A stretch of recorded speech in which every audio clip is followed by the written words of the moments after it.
Well, good morning, everyone. This is Francis with the Texas Roadrunner channel. A while back, I did my first Monday medical and health video for the Outdoorsman. And again, I'm going to put that link down in there to so you can click on it to catch up. It dealt with infections that we can get from the outdoors, and I did not mean to gross some of you guys out with some of the photos, but it is serious stuff. But this time around, I'm going to do something a little different. I'm going to talk about first aid for the outdoorsman and our outdoor recreation. And so please stay tuned.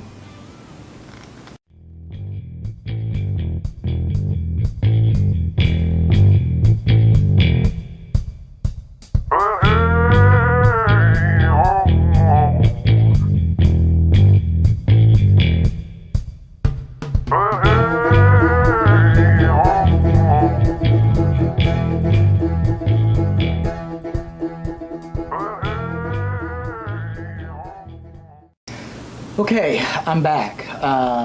Not too long ago, I went to Academy, right? We have one here in town. And they provide different kinds of first aid kits. And what I've kind of noticed, here's one here. And here's another one that I found in the camping section.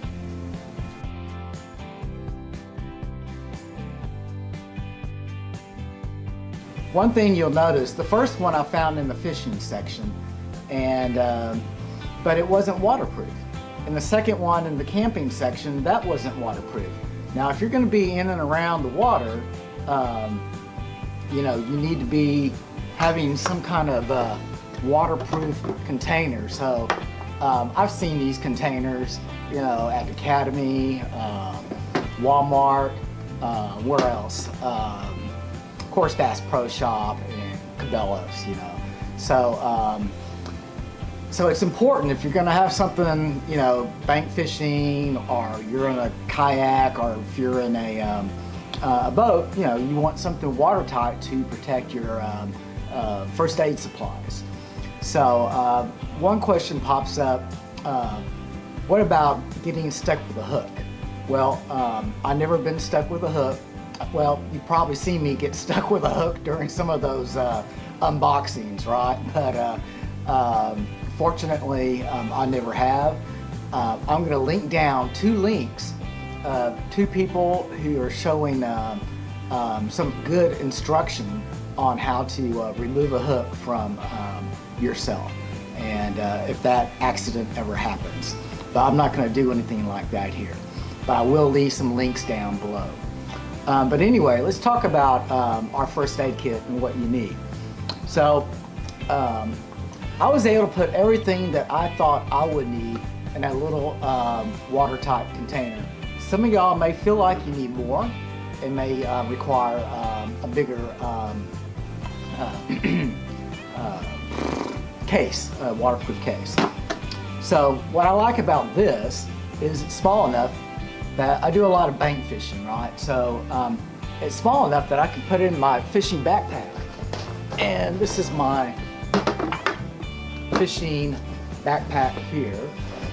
Now I'm gonna let you folks know this isn't really a real fishing backpack. It's really a dove hunting backpack. But I can, you know, stick all my, come on, let go. All my lure cases in here, and of course it's big enough. I have two pretty big lure cases in here, and I can stick this inside with no problem. So anyway, let's get back to this, and I may explain a little bit more later as to why I'm using a dove hunting backpack as opposed to some of those new newer fishing backpacks that are coming out. So anyway, let's get into this.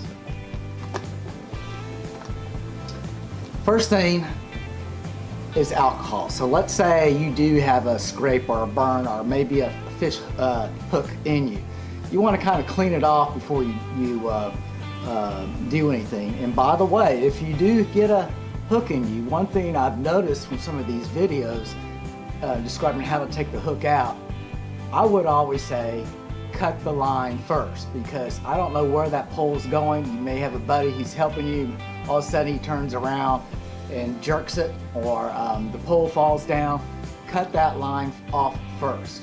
But anyway, this may be a little big. It might be, you know, I got this at the Kroger's grocery store. Might be big enough for this case, but what I've done for this little case, I poured it in to this little container. So I found this at the grocery store section, maybe Walmart, I can't really remember, in maybe the drug area where you can, or that area for travel products that are small size. That's where I found this, and I filled it up with alcohol because I don't think you're going to need that much to cleanse a wound. And by the way, I do have alcohol prep pads, and you can get these from like a drugstore basically. And of course, I have it in a Ziploc baggie so they stay clean and dry. Another thing is, you'll always need Band-Aids just in case. Now this is like a little cardboard box, so I took the Band-Aids out and I put them into a Ziploc baggie to keep them watertight even further and clean. Now cortisone. Cortisone's good because you know, you're out in the outdoors and there's a lot of insects out there that'll bite you, right? Mosquitoes love me, and you don't want to be scratching on yourself while having fun, right? So get some like cortisone cream. Again, you can find this in the drug area of your grocery stores, and also you can find it in your regular drug stores. Okay, this is neat. This is just that hand sanitizer. So let's say you're out in the bank and you're hungry, and of course you have messy hands, and you want to eat your sandwich while you're fishing. So this is always a good thing to have to clean up your hands before you need to do something that you need for clean hands, right? Okay, this is also a good product, Neosporin. So let's say you do scratch yourself or get stuck with a, can you focus here? It's just Neosporin. Please focus on this. Let's see, again, you can get this in the drugstore area of your bigger chain grocery stores and your drug stores. All this does is, it's an antibiotic, topical antibiotic, and it also relieves some pain too. Last but not least, you'll need some pliers.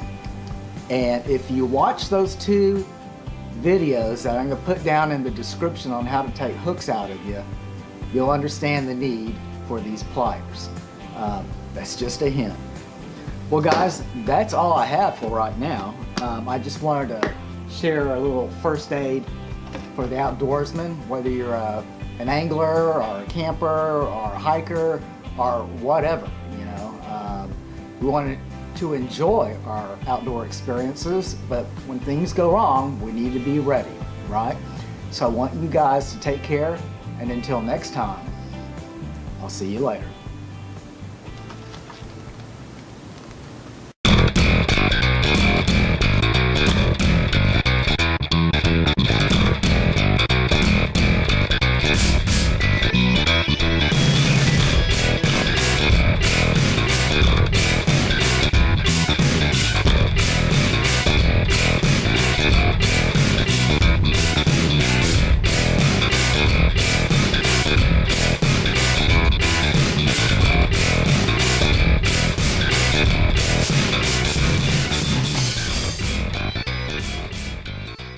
I'm Francis Kiefel, and I approved this video.